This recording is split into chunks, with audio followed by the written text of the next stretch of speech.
Ladies and gentlemen, boys and girls, we are back for another group chat. I'm Leon Scorpius. You can find me at Leon Scorpius on Twitter. I also have with me Sparky the dog. Hello!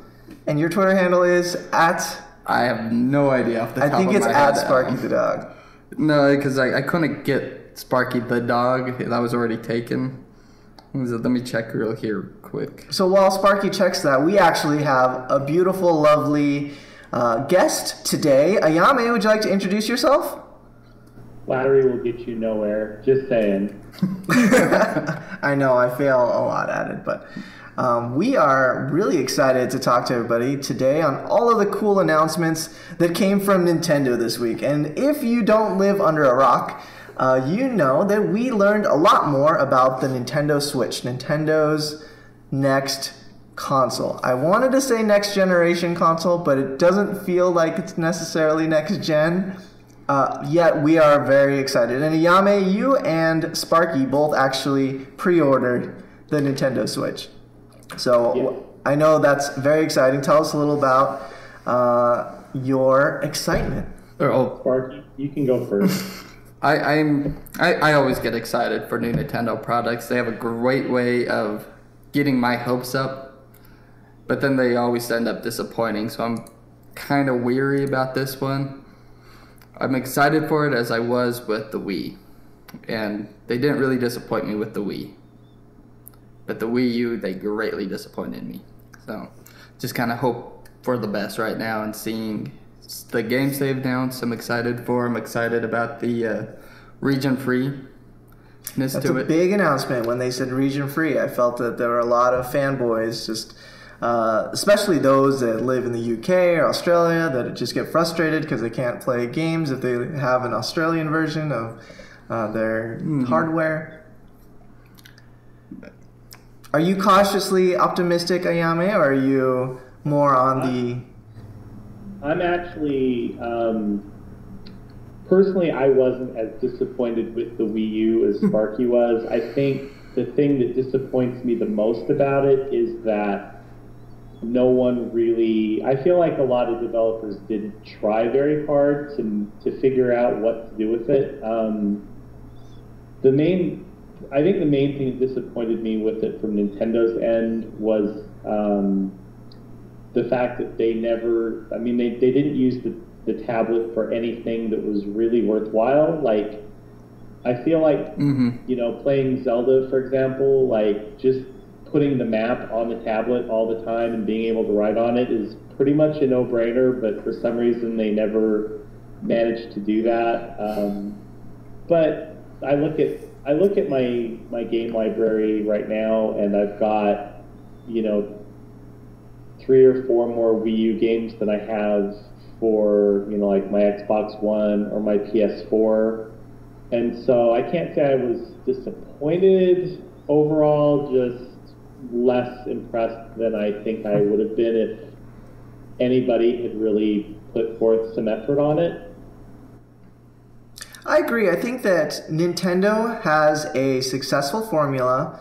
It doesn't have to be PS4. It doesn't have to be an Xbox One. And for those that enjoy the Nintendo formula, the Wii U is perfectly fine. I think that from a third-party developer perspective, yeah, having that second screen or that dual screen kind of didn't do any good for the Wii U. And that's not a problem with the Nintendo Switch. The Nintendo Switch is just the one screen, whether it's mobile or on the dock. And I think that will help a lot from third-party developers to not be afraid of having development, because it's going to be the same regardless if they develop other things. Now, from a hardware perspective, that's a different story. Let's go over some of the specs for the Nintendo Switch. So we have the console set. It was announced at $299 is going to be the price of the Nintendo Switch. I think some fans were hoping it would be more in the $249 range. But $299, is that too high, too low, just right? I feel when you're comparing to the PS4, other pieces of hardware, $299 is not bad. I feel it's a good fit for it. I'd probably be less excited for it if it was back to like $249.99 price range still, because for me it feels like they're actually putting in more effort into this one with the higher price tag. I will say, I think the presentation did. There's more like serious hardware in it if the price point is a little higher. Mm-hmm. The presentation did a great job of, but wait, let me tell you everything that's inside this box. You're not getting one controller, you're getting two Joy-Cons. And again, you can debate whether or not that's one controller or two. But you're getting two controllers, you're getting two straps. You have the AC adapter. They're throwing in the HDMI cable in there, which, you know, in itself could be $10 or something, if depending on where you go buy it. So they were doing their best to say there's a lot of value inside of this console set. I am kind of disappointed. I was hoping that they would have like some kind of demo disc in there, like they did with the Wii. They had the Wii Sports bundled with it. And with the Wii U, you could buy... 1-2 Switch definitely should have been a demo. Yeah. When I went in there to pre-order it and found out they were selling that separately, that is an incredibly stupid move. Yeah, I agree. That 1-2 Switch, I believe, should have been like bundled with the game system. Yeah, and 1-2 Switch isn't cheap either. It's actually retailing at the $59.99 price. I think GameStop might have it for $10 less, and some other places have different games $10 less, but... yeah, $59.99 for 1-2 Switch, and if you didn't get to see the demo, you know, it's you get to play with the two Joy-Cons detached, but there's really not much to it. It seems too pricey for a party game for me. Well, it's a tech demo at least, but the other thing is that they don't really. Let me see if I can phrase this right. It's because it's something that they've never done before and no one's ever really done before by the sound of it. It sounds like one of those things that it would be hard to take a big risk on spending $60 on what could essentially be, you know, Wii Play or Nintendo. What was the one for Wii U? Nintendo. Nintendo Land? Yeah, I think it was Nintendo Land. Thank you. Yeah. It's like I would never have spent $60 on Nintendo Land. It was fun and I enjoyed it. I'm glad I have it, but if I'd had to spend $60 on that, I would have been pissed. Like pissed. I'm sorry, is this like you have to bleep that out, or can I swear here? I don't think piss is really swearing. Yeah, you should see what we talk about on the Tay Plays. Okay. So. Okay, well, it's fine. I just didn't know. It's like if I start, you know, dropping F-bombs in here, if it's going to be an issue. So. Nintendo Land, though, is probably one of the only games I still enjoy on my Wii U. You always played that a lot. I love that one. You got into, like, the Donkey Kong level.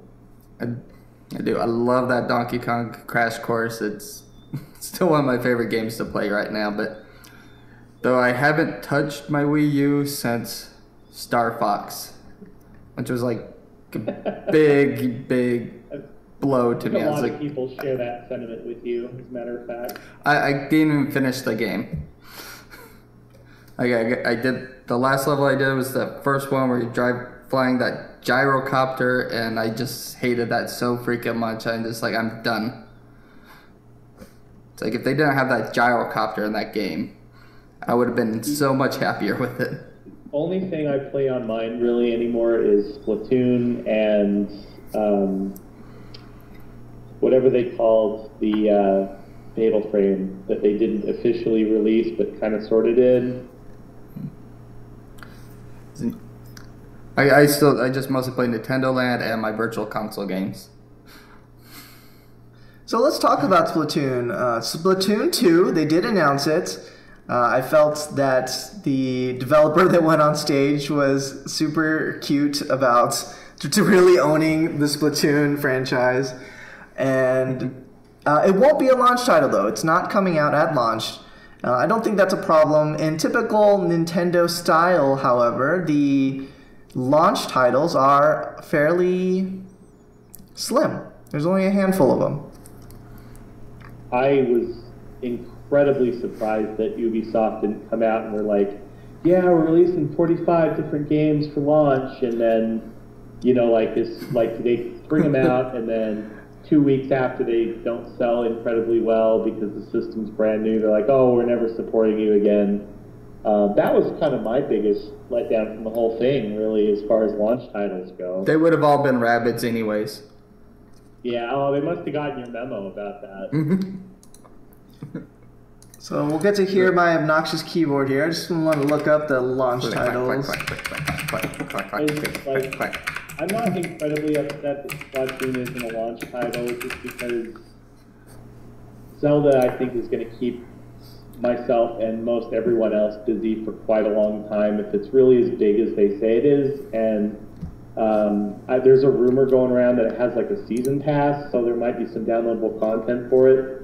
So I don't think that, I think a lot of people are going to be playing Zelda if they invest in a Switch in the first place.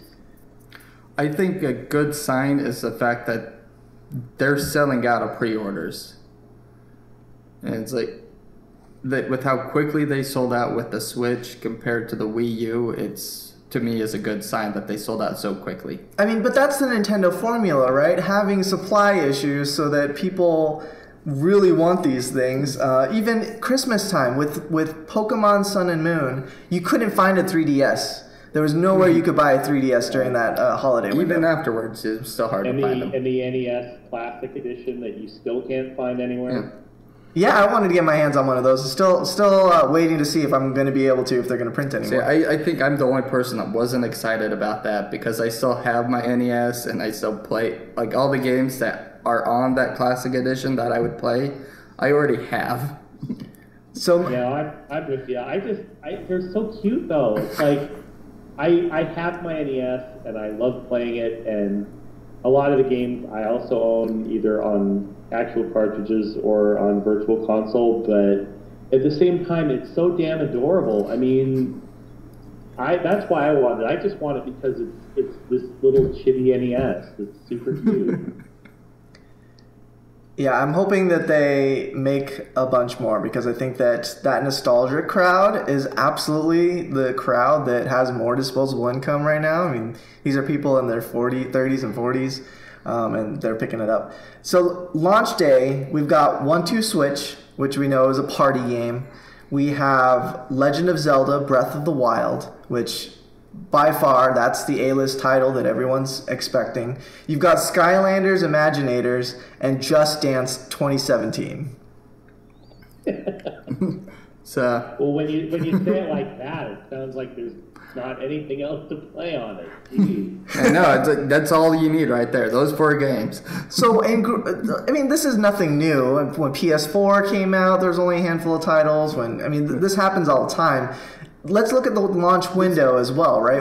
I would like to say, though, that it's just what's confirmed so far. We're still a month away from the launch. There can still be other games that could be set for launch day that they have yet to announce. Absolutely. And again, there's something that we don't know about the pay-to-play online system and the downloadable games that they might provide. Can you even download these games in terms of the hardware storage? Is there going to be, like, how are we going to be able to do that? I don't think they even mentioned what the hard drive is going to be on it. It's going to be a 32 gigabyte hard drive, but it does have slots for micro SD cards. Are you serious? Yes. Oh my god. Okay. So it's kind of like a big giant phone. Because now it's like, holy crap. I mean, my Xbox One is, 500 gigs? I don't even know. It was the Unity bundle, so I think 500 gigs. And I'm looking at my shelf right now, I've got 5 games for my Xbox One at 500 gigabytes, and I can't buy anymore because I have no space, so... the same problem with PlayStation as well. It's only got 500 gig, and I know a lot of people, they just go on, well, that's why you always upgrade it right away, but some people don't have the option. And to be fair, Nintendo as a publisher, they rarely do software patches like some of the other developers do with more online games like Destiny, etc. I just had one for Division where I was like, oh, I can't play the Division because I don't have enough space. I will say, though, Nintendo is good at making a lot of their content small file sizes. But that's kind of the thing, though, is like Nintendo's problem has never been what Nintendo does, at least in terms of software. Like, they're going to run into a huge problem where if developers think, oh, well, they're not going to be able to install these patches, we can't put, for example, Destiny on this or Overwatch because we can't release monthly patches because no one's going to have the hard drive space. Forget those. I mean, Uncharted itself is like 50 gigs on my PlayStation 4. Yeah, well, with just patches alone. Uncharted is like an exclusive to the system, so they know what they're doing. But like, I'm just talking like multi-console releases. Like, one of the things Nintendo desperately needs, and they always need, is third-party support. And if Call of Duty, it's like the next one's going to be, a mandatory 50 gigabyte install, and then on top of that, a 30 gigabyte day one patch, and then on top of that, all the online DLC, all the paid stuff, and they know that, people don't have this hard drive space, it's going to be easier for them to say, well, we're just not going to put it on there then. And as much as I think that developers should be putting stuff on the Nintendo systems that is original, it's still not, it doesn't bode well for them in the long term. It's always been a problem for them, Mm-hmm. What's interesting is I think this time around with the Nintendo Switch, I'm actually okay if Nintendo, after years and years of trying to compete with the Joneses, actually doesn't get as much third-party support. I think that they tried to really get third-party support going with the Wii U and trying to get all these developers saying, hey, look what we're going to contribute to the Nintendo formula. But I don't think you need to compete anymore. And the reason I say that is I feel like a lot of these consoles are actually, there's enough content that true hardcore gamers own the multiple consoles. I think the only ones that you would feel directly compete against each other is maybe the PS4 and the Xbox One, because there's obviously a PC gaming community. There is the 3DS is completely on its own because the Vita just never got to where it needed to be. And I think that if Nintendo Switch follows the Nintendo formula, it'll do just fine.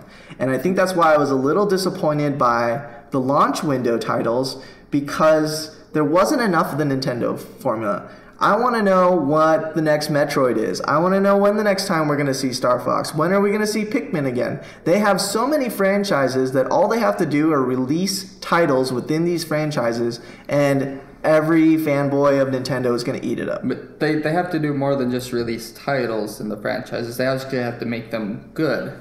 Because they released Star Fox last year on the Wii U, and it just sucked. A lot of people were excited for it, and it just came out as a big flop. Because they didn't put in as much energy into it as they usually do with their games. But like with Super Mario Odyssey, I feel like that they're focusing harder on their own actual stuff than caring what the third party does. And if Super Mario Odyssey lives up to that hype, then I think they're going to be in a good spot if they keep it up with all their whatchamacallits, brands. Well, it's like, so I'm looking at my games right now on the Wii, the original Wii system. There was a ton of shovelware, especially towards the end, obviously, but I'm looking at the games that I have on there, and most of them are third-party like games. I'm looking at like the Endless Ocean series, the original Epic Mickey, Fragile Dreams, Mad World, Muramasa, the Demon Blade, No More Heroes, games that are not made by Nintendo, but really were different. Like, I could care less if they get, Mass Effect Andromeda, Call of Duty, because like you said, the third-party stuff, Xbox One, PS4, they're basically low-end computers now. They're doing the PC thing, so it really doesn't matter. But I would love to see third parties putting stuff out for the Nintendo Switch that is completely original and fits the system really well and wouldn't necessarily work on other systems.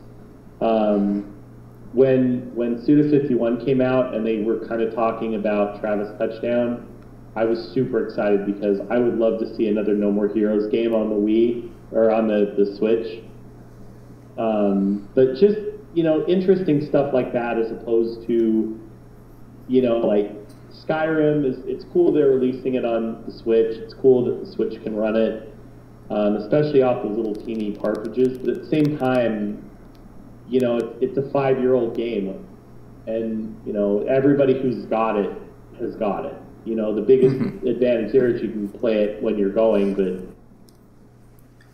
when we talk about third parties as indie developers, I think you have it right. I think you summarized it perfectly. There are a lot to be attracted to with the Nintendo Switch. If I was an indie developer or any of these downloadable titles that you would see in the PlayStation Store, etc., I would be more willing to purchase a lot of those indie titles on the Nintendo Switch than I would on my PS4, because guess what? I know that I could play Binding of Isaac or any of these games, and I could take it with me with the Nintendo Switch. I think that actually is a lot more attractive than having to download it on my PlayStation. I mean, yeah, that's a good point. Because that's the thing is, I always kind of forget that we're sort of in this, more indie developer centric world now. It's like I always still think about, like, not necessarily like the big publishers, but like the big names that you remember, and so. Look, if a mom purchases the Nintendo Switch for their kids for $2.99 and you can download Candy Crush for 99 cents, how many moms are going to spend 99 cents to make sure they have Candy Crush on this thing so that when their kids are asleep or whatever, that they could hop on this and play it as well? I mean, I think that there's a lot of potential for mobile games to even make the jump. And we actually didn't see the capacities of the Switch in terms of a touchscreen, but they did make it a point to say, hey, look, we took the DNA of every single one of our hardware is in this DNA of the Nintendo Switch. I thought that was a really powerful message, but we didn't really see much of the touchscreen. I didn't even realize it had a touchscreen until somebody told me later. I don't know. I either slept through that part or, it's like they didn't really talk about it too much. But, I mean, going back to what you said before, I've been playing Minecraft on PC forever, but I might actually consider like buying a console version if it means playing it on the Switch, and that is definitely a very powerful thing, being able to take it around. I mean, I take my Wii U everywhere, like when I go on trips.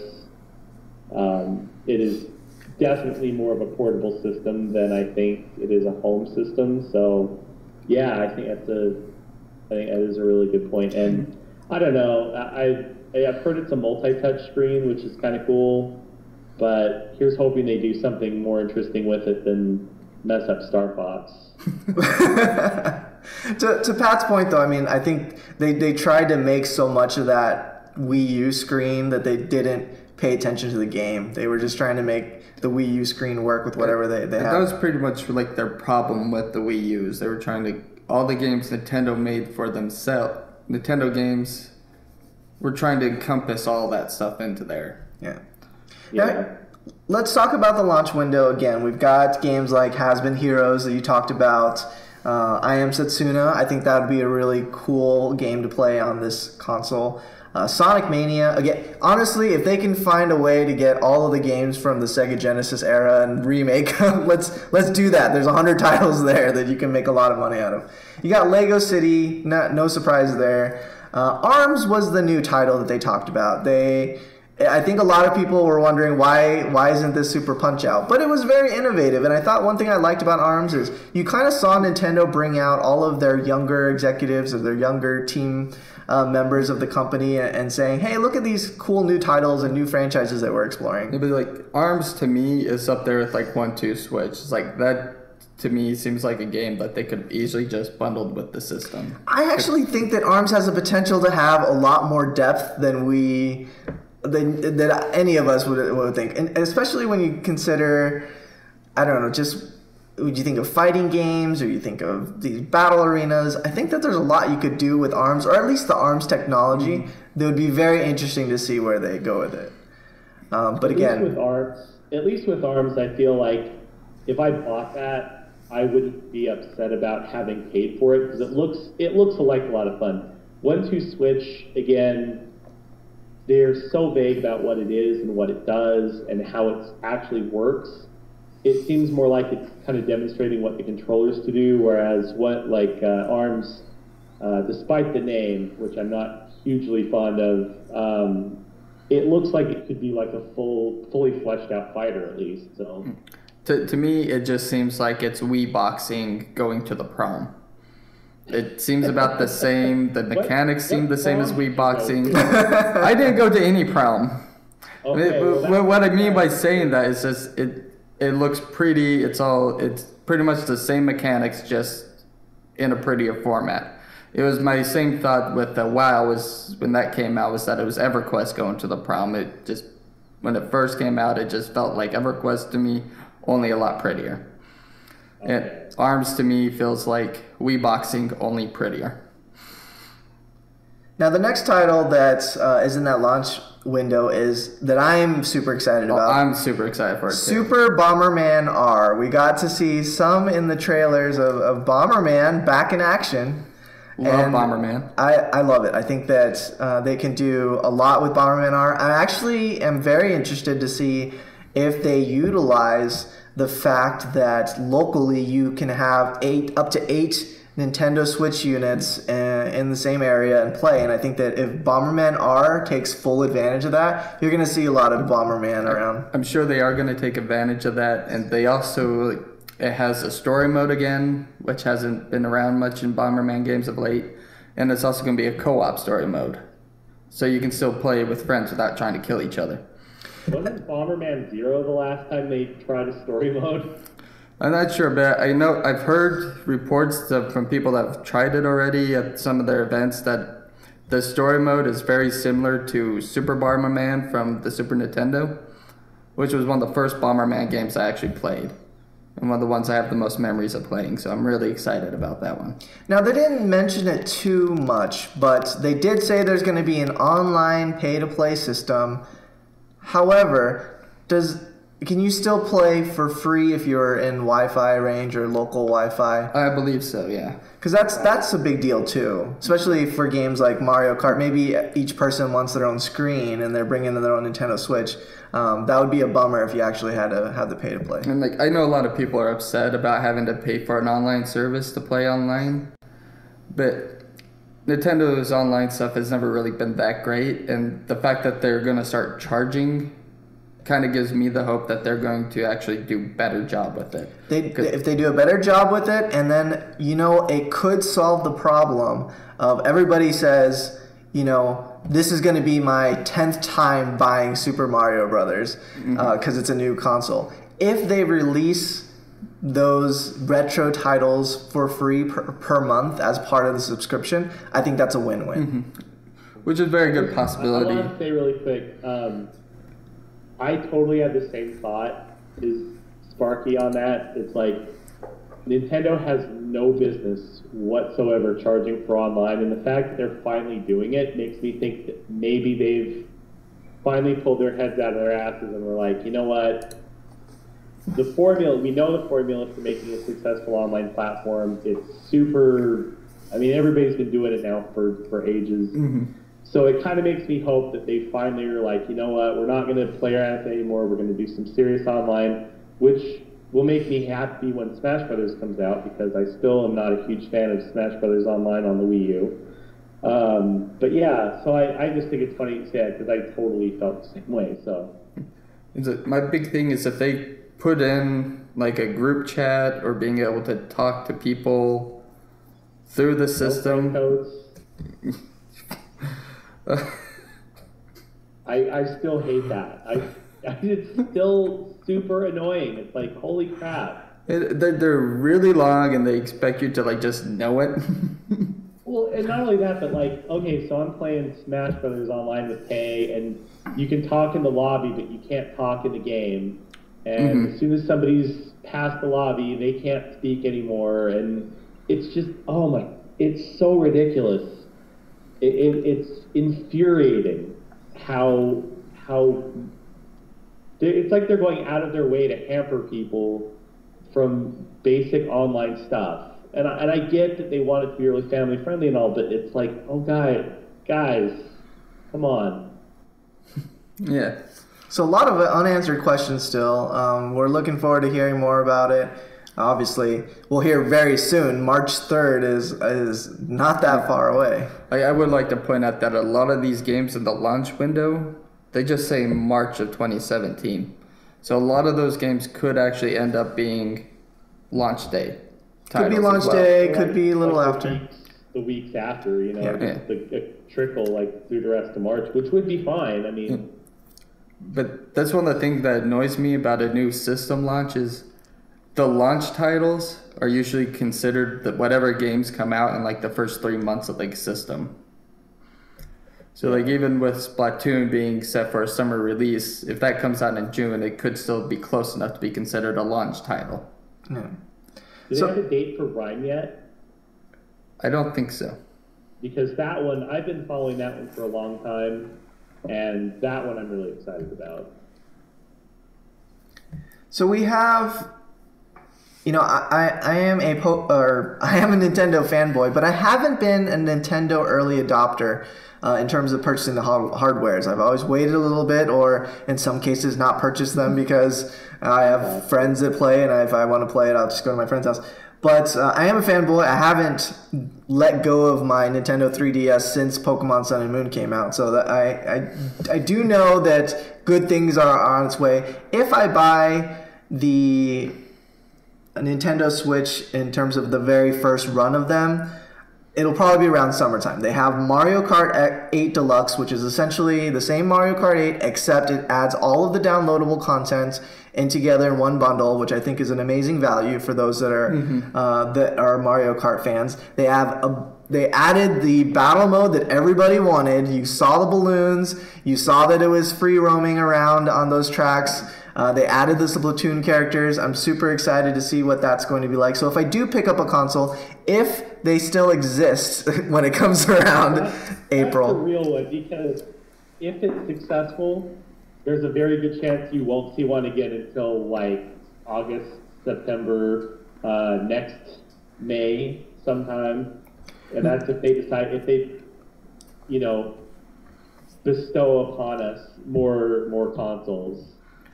Knowing Nintendo, they're going to save a whole bunch of those consoles and bundle it with that wheel that they were saying that is an extra that you can put the Joy-Con in the wheel, no different than the Wiimotes in the wheel, and they'll probably have a bundle. I'm hoping that that's the case. I know a lot of people hated that wheel that they bundled with Mario Kart 7 or whatever it was on the Wii. I just absolutely love that wheel.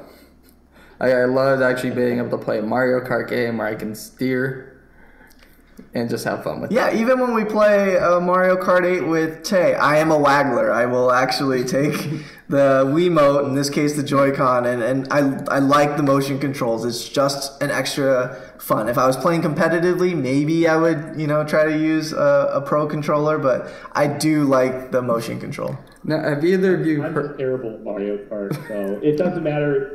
if I'm playing with the wheel or the nunchuck or a regular controller, it's like I'm playing with it's like I've never driven before.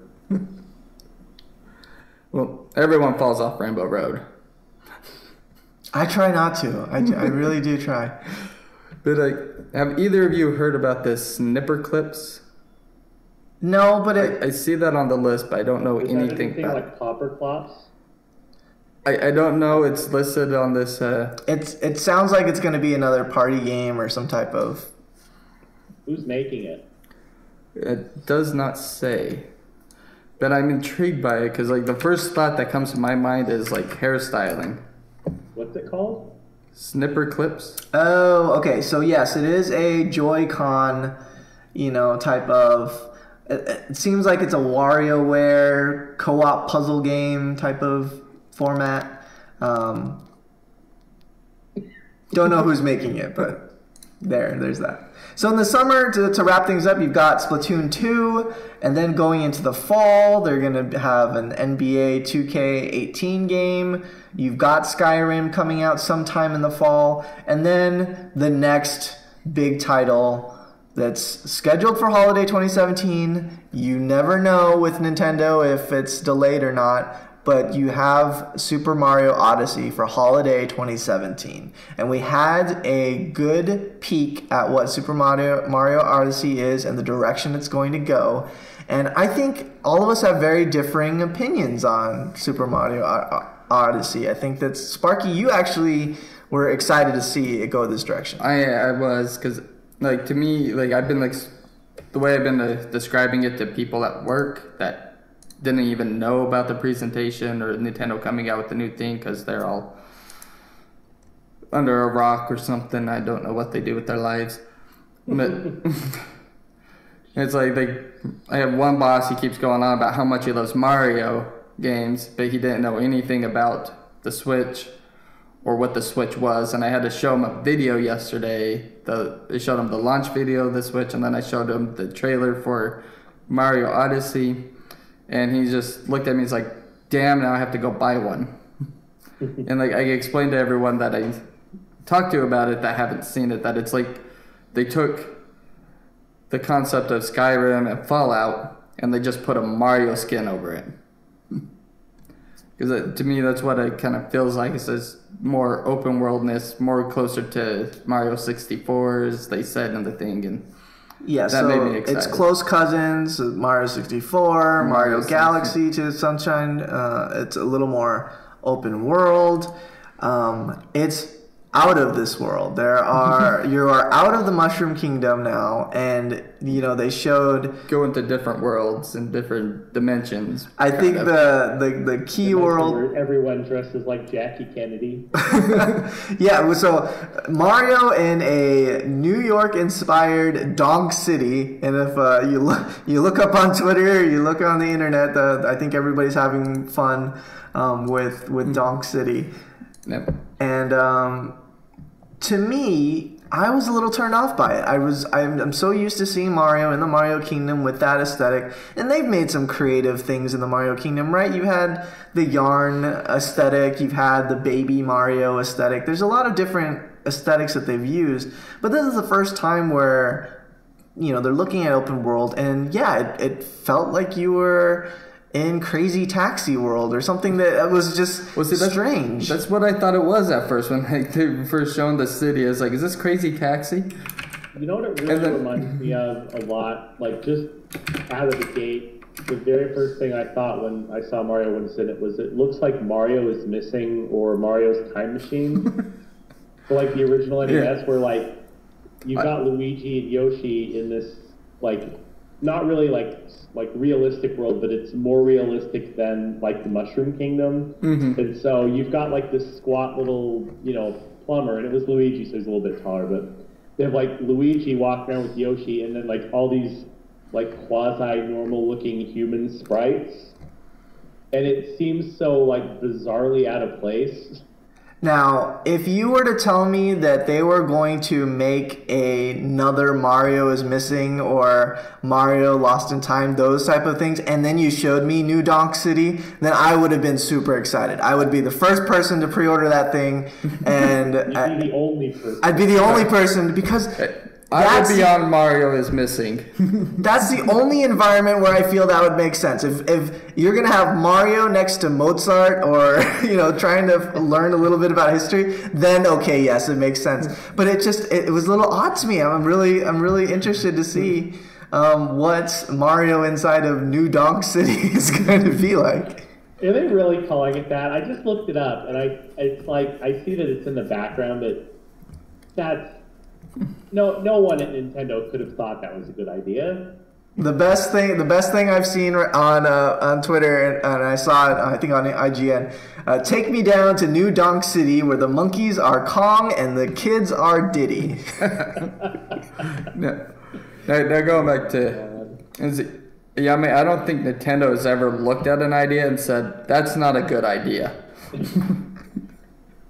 I really would love to counter that, but I can't. I know way too much about NES peripherals to think that could possibly not be true. So you're probably right. And as Miyamoto gets up there in age, I think that more and more weird shit is going to start happening. So yeah, they are doing a lot to really say, look, we are giving creative control to our younger developers, and they're gonna stretch the limits. I think there's potential. I'm not gonna knock it off. I haven't played a full Mario game in a very long time, so I mean, I think that Did you not play 3D World? Because 3D World was awesome. I did play 3D World. I did play a lot of Mario Maker. I feel like those were very nostalgic in terms of the changing the formula a little bit, but not too much. So yeah, it'll be interesting to see everyone's take on Super Mario Odyssey. I just sit here and I keep playing Super Mario World over and over again. See, I think is I'm mildly excited for Odyssey. I want to see more about it. The thing that turned me off about it was giving his hat eyes. Yeah. That to me was the part where I'm like, I'm not sure anymore. I can handle New Donk City. I'm not sure about that. It's a game mechanic. There's got to be an essential game mechanic that has the hat like that. No different than the Tanuki suit. No different than the Mario cape. They had to add something as the new gimmick, and I think that we'll learn more about this hat. I don't even know if the hat has a name yet. Does it? I don't think so. It just keeps reminding me of Mario Party, where they introduced that top hat with eyes.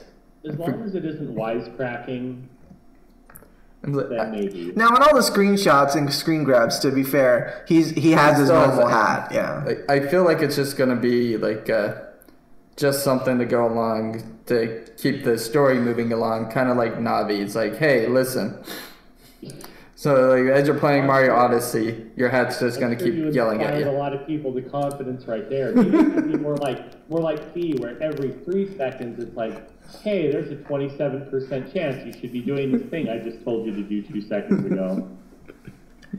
Now, as a gamer, I think that the announcement of Fire Emblem's game was very interesting to me. I love the Fire Emblem franchise. I think that'll do well. I really liked the announcement of Xenoblade Chronicles 2. We'll see where that falls in the universe. I've never played a Xenoblade game. Again, as a hardcore type of gamer that plays these RPG games, that there's going to be a Dragon Quest games that are out, and then Square Enix gives you a kind of a blast in the past a little bit, almost to that same aesthetic as Bravery Default, Octopath Traveler. The art reminds me more of Final Fantasy Tactics. It does. The art is more like Final Fantasy Tactics, which I love. Still one of my favorite Final Fantasy games. It reminded me of that what was that 8-bit 8-bit Adventure Heroes on the PS3. It was like they were like 2D sprites, but you're right. That's right. Yeah. It'll be interesting because that looked beautiful. I think that Square Enix is taking a lot of risks lately of, okay, let's introduce things that are not Final Fantasy. It's time for us to expand our legacy a little bit. So, but it looked good, and I'm excited about that. Again, don't know where it's going to launch, but that they're working on it. I had heard that 15 was Final Fantasy 15 was coming to the Switch, so I was a little surprised not to see it, to be honest. Could it handle? I guess it could. I mean, it's a game that's been developed a long time. Oh, that's interesting. The Sonic Mania Collector's Edition? Yeah, so Sonic, we talked about, is coming to the Switch with some cool collectors. Comes with Sonic standing on a Sega Genesis. That makes Sega Genesis sounds. One thing to know, right? All of the peripherals are expensive. If you're going to buy another Joy-Con controller, you're going to cough up another $50 for it. And that's just for one half. At least you can get one, unlike the tablet. Yeah. Sparky had that problem, if I'm not mistaken. I did, and luckily I was able to find a store out here where I was able to haggle them down to like $80 for it. Instead of the $150 they were asking. Jeez. But now, you mentioned that you did get the special edition for Breath of the Wild. What does it come with, Ayame? You get the soundtrack, the game itself, obviously, which I have heard that it comes with a season pass of some kind, but that's not confirmed. That's just what I've heard from some people. GameStop, notably, were the ones that told me that. Get a collector's coin, which is the whole reason I bought it, because I love coins. You get like a cloth map of Hyrule and like a banner of like Calamity Ganon is what I think they're calling it. And then the other really good thing about it is you get the Sheikah Slate carrying case for the system. That alone looks like it's worth $50. Oh yeah, well it's super cool looking, and I think you can actually get it separately. If you can't find the collector's edition, I know at GameStop they were pre-ordering something called the Sheikah Eye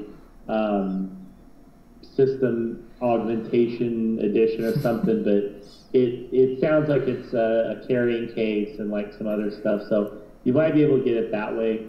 But yeah, I mean, it looks really cool. I'm big into cloth maps, obviously. Anything like that I'm super into. And then if you want to drop another $30, you also get a little statue of the Master Sword. The Master Edition, yes, has the Master Sword statue. Now, Tay plays, he's on Taymation Studios is playing Countdown to Breath of the Wild, and Tay is actually going through a lot of the Zelda games in time order, chronological order, I guess, as... You should have started with Zelda 1 instead of Skyward Sword, because not only would that be chronological order, but he might not have had to play Skyward Sword, which is the worst Zelda game, if not the worst game that has ever been created by humans. His thought process is, let's get this over with. That was what he told me, that Skyward Sword is the first game he's playing through because he wants to... I enjoyed the story of Skyward Sword. I just didn't like all the repetitiveness. I enjoyed the concept of the story of Skyward Sword. Like, if you were to take the story of Skyward Sword and put it in a trailer for a game, and we're like, yeah, we're going to tell you the origins of Ganon and the Master Sword and Hyrule and the Triforce, but then they took it and they were like, you know what? Instead of doing that, what we're actually going to do is make you shake the controller a lot and then like cut off everything and make it really boring and really empty and really repetitive, and we're not going to explain anything, and it kind of seems like it's the future but kind of not, and God, that game is a mess. I'm sorry, I have to stop. I could bitch about that game for the rest of my life. But for the viewers that love the game, please join Tay at Taymation Studios on Twitch. You can also see his replays uploaded on YouTube at some certain point on our YouTube channel. Guesses on where Breath of the Wild is. Like, I'm looking at the art of the Master Sword statue, and it looks pretty beat up. I'm It's thinking. supposed to be. I think it's supposed to be after Spirit Tracks, right? Yeah, I wouldn't be able to make a good. Like there's Yeah, there's I an think- item in the game called Salt from the Great Sea, so Yeah. probably after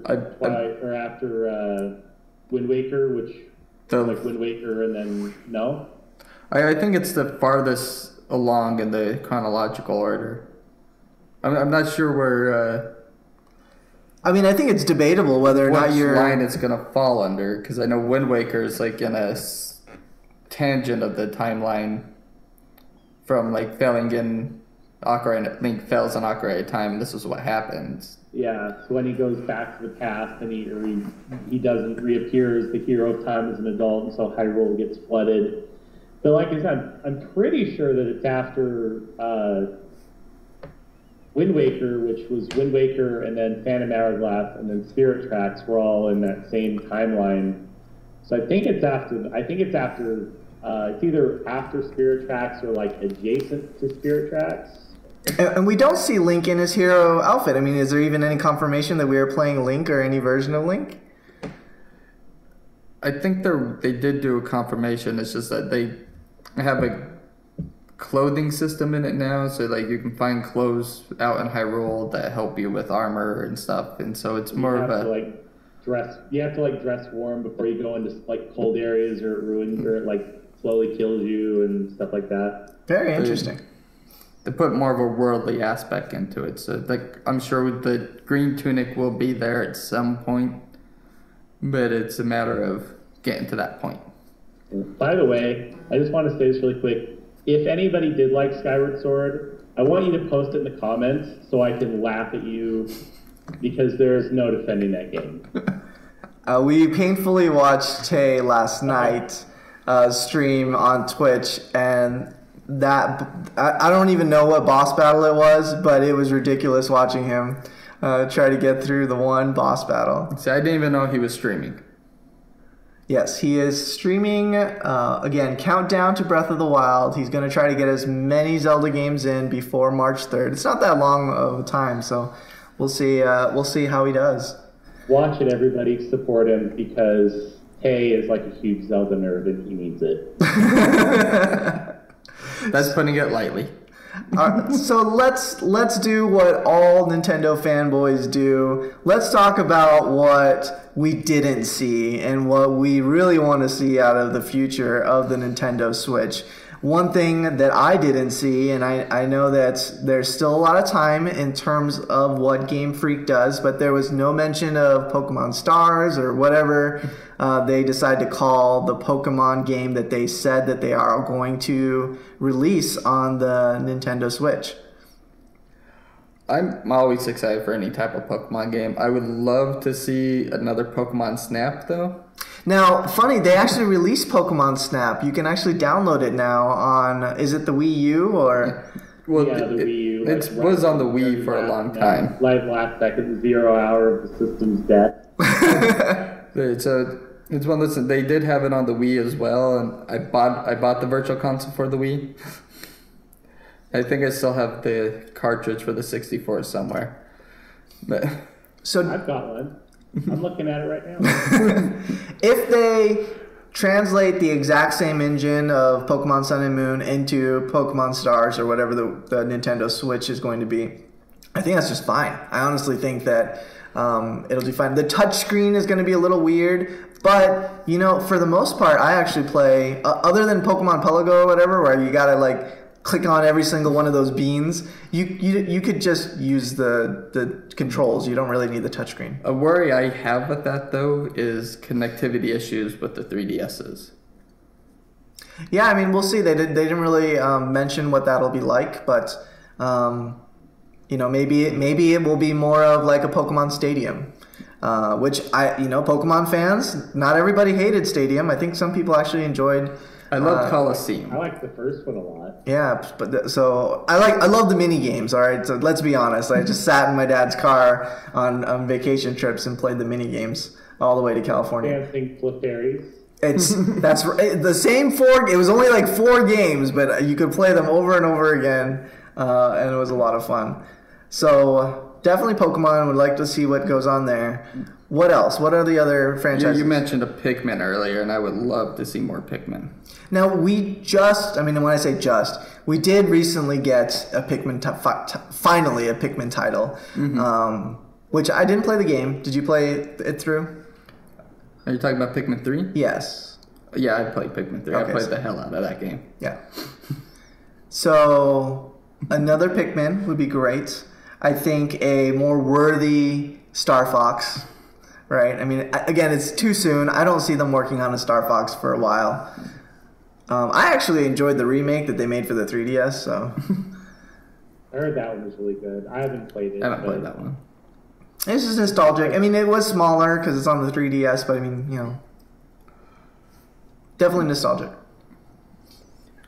I would like to see, personally, like I said, it's kind of cheating because they kind of touched on it a little bit.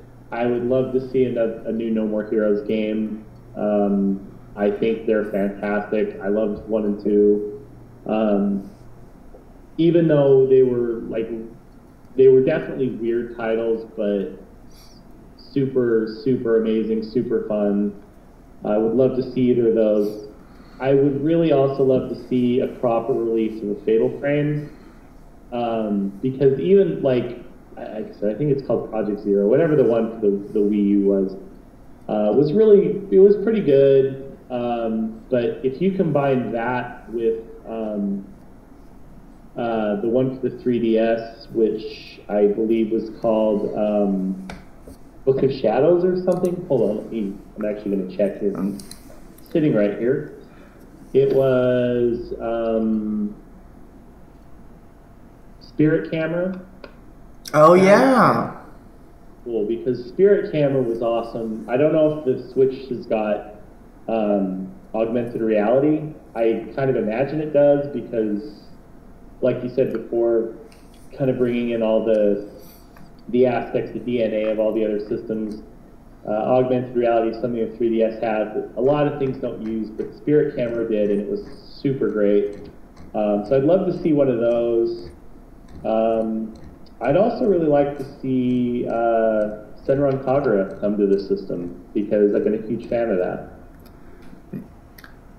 I would love to see another Trauma Center game. Oh, that would be awesome. That's true. Trauma Center was great. One of my favorite Wii games. I may be alone on this, but I'm just going to say it right now. Sprung 2. I think I know a lot of people won't admit it, but, best American dating sim ever that was on the 3DS and also was completely horrible in every way. So, it's fun to talk about. We may never see these games again, but what would be your long shot? What's the long shot title that if they brought back, you would be completely ecstatic? Not likely to happen, but if they brought it back for the Nintendo Switch, it'll make a big splash. And for me, the long shot title that I would love to see back on the Nintendo Switch is Diddy Kong Racing. If they find a way to bring back Diddy Kong Racing, if they brought Diddy Kong Racing back with the story, that would make my day. Not gonna happen. No long shot. That's a pretty long shot, but you never know. I don't think it's overly that long of a shot, though. Can I work for Nintendo and publish Diddy Kong? Can that be my next 10 years of work? The Diddy Kong Racing. Because they did re-release it on the DS. Oh yeah, they did, didn't they? They did. And so it's not overly a long shot. It could be a big possibility. But maybe just not until like next year or so. Yeah, it's tough because they threw in Diddy Kong into the Mario Kart series. So, even if they brought the Diddy Kong characters into Mario Kart and then allowed you to fly planes like they did in Diddy Kong Racing, that'd be really cool. What about you, Sparky? Long shot. Long shot?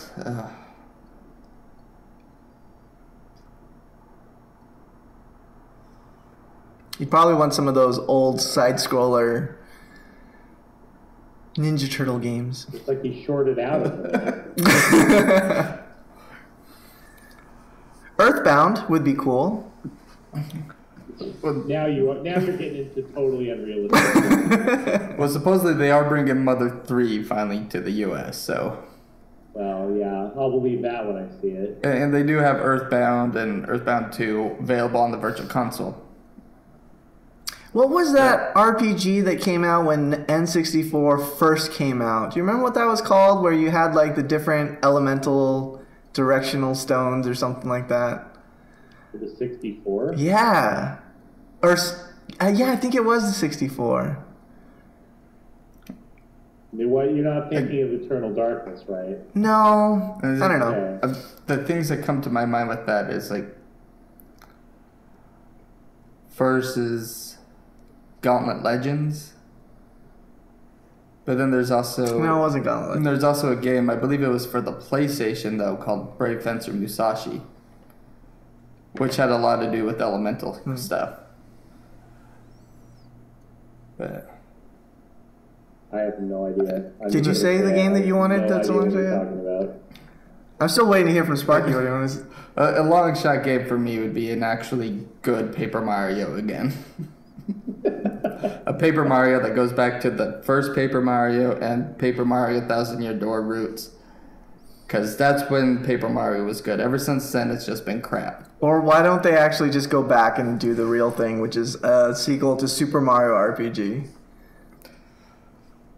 That one might be because Super Mario RPG was done by Square. Which I'd be totally okay with Square Enix doing another Mario RPG game. You know, one thing that I would like... I'd be waiting for it for the next 20 years. I think it'd be cool if, you know, not necessarily Star Wars Battlefield, but if they brought back the Rogue One series, Rogue Squadron, I think that'd be cool. I'm really having withdrawals on the flight simulator Star Wars games. Forget Rogue Squadron, just give me a Dark Forces on the Switch. I'd even take a decent Battlefront at this point. Yeah, it's been a while. All right, well, that's a lot of information that we got in. Everyone, again, we're super excited that Nintendo Switch is coming out. A lot of information that came out. It's right around the corner. We're going to be talking a lot more about this. Any final thoughts, everyone, on the state of Nintendo? I think even Wall Street and everyone else is saying they're very cautiously optimistic, but they feel like it's in a good spot. Everything that's been presented so far has been pretty well received, so it's one of the this is good, on the right track, but they're still a little cautious because of the history of Nintendo launches. I think Nintendo's in a good spot, mainly because it's Nintendo. They're not going to go anywhere. I've seen a lot of people talking about how Nintendo's dead now. The Switch is proof of it, but we wouldn't have gaming now if it wasn't for Nintendo. So it's like, for most people that aren't fanboys, they just stick with PlayStation or Xbox that fight with each other. PlayStation and Xbox are like kings, but Nintendo is a god for the gaming world. They haven't been doing very well the past few years, but they're not going to go anywhere. They've been around for centuries, it seems like. Yeah, it's like technically they've been around for like 150 years, right? Yeah, they used to make trading cards before they did video games. Yeah. I mean, not to mention Nintendo's like Apple. They're just sitting on a whole bunch of money, so if they don't make money to a certain quarter, it's not the end of the world. And the only thing that Nintendo really cares about is that it does well in Japan. And it always does well in Japan. Yeah, and not to mention all the titles, local titles there that we don't even see, right? And that's one of the reasons I'm glad that this one's region free, is because there's going to be a bunch of games coming out for it in Japan that aren't going to come here.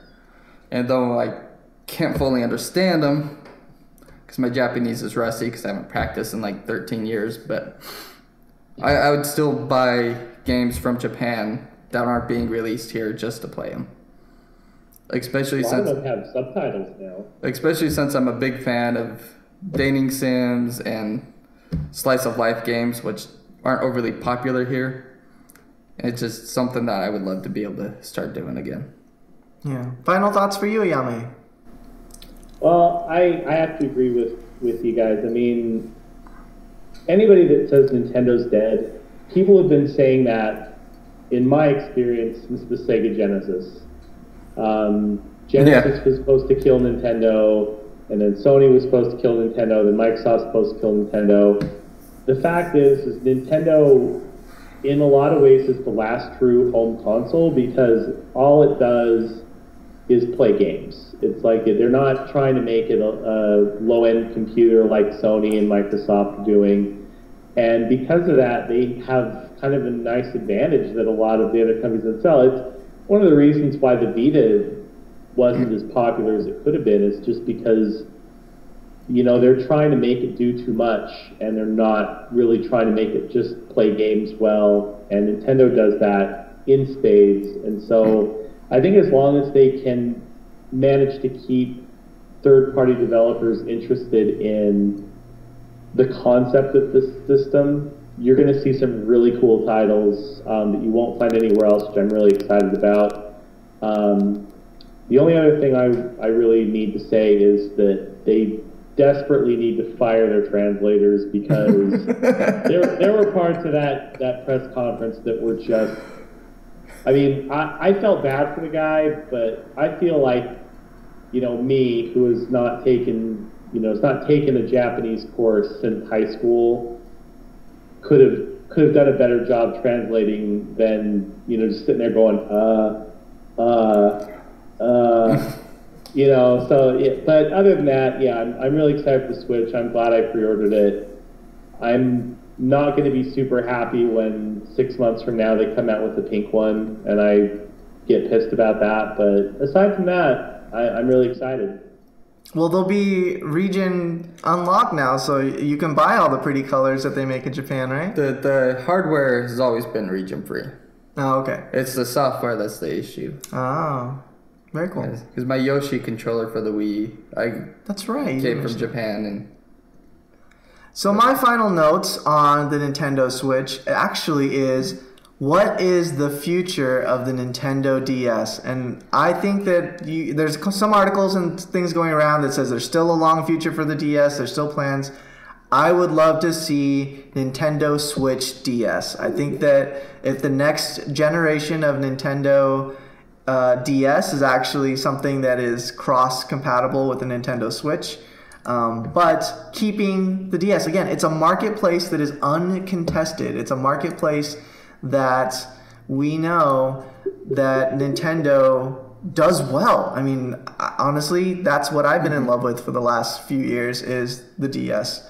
And so I'm really hoping to hear more about it in the next year of where Nintendo goes with their mobile counterpart, since the Switch is also technically mobile. That's one of my favorite things about Nintendo is their focus has always been about the game play. And not so much about the graphics. I know a lot of people that only care about the graphics. I work with a guy, he's like, I don't care how short the game is, as long as it looks nice, I'll play it. And to me, that's not gaming. Yeah. Give me something that I can play over and over and over again. It could look like an Atari game, I don't care, as long as I can play that for hours and hours and hours. I'm good. Yeah, but we're going to call it here on group chat. You're here for me first. Nintendo Switch DS. I want to see it. I think that there's a huge potential for that. You can play on the single screen or you can continue to make DS games. It is already in the cartridge form, so I think that that's something that's going for it. But a lot there. So thank you again, everyone, for listening to Group Chat. This has been Leon Scorpius with Sparky the dog and our special guest, Ayame. Thank you for letting me be here, by the way. Thank you for joining, Ayame. We want to bring you more onto these group chats. So let's see everybody next time. Thank you for joining us. And please click on the subscribe and likes and leave us comments. What are your thoughts on the Nintendo Switch and the future of Nintendo? If you want to hear more content for us, it's Taymation Studios. We do. Please click on our Patreon link as well, and we'll be doing more of these for all of the lovely ladies and gentlemen out there in the interwebs. So that's Leon Scorpius, Sparky the dog, and Ayame signing off. Toodles, world. Ciao. Hey guys, thanks for watching. If you want to see more videos by us, click the thumbnails. It should take you to one of our latest video antics. And, as always, be sure to like and subscribe to help us out. Or you can click here to support us over at Patreon to help us create even more quality content. Until next time, thanks again for watching.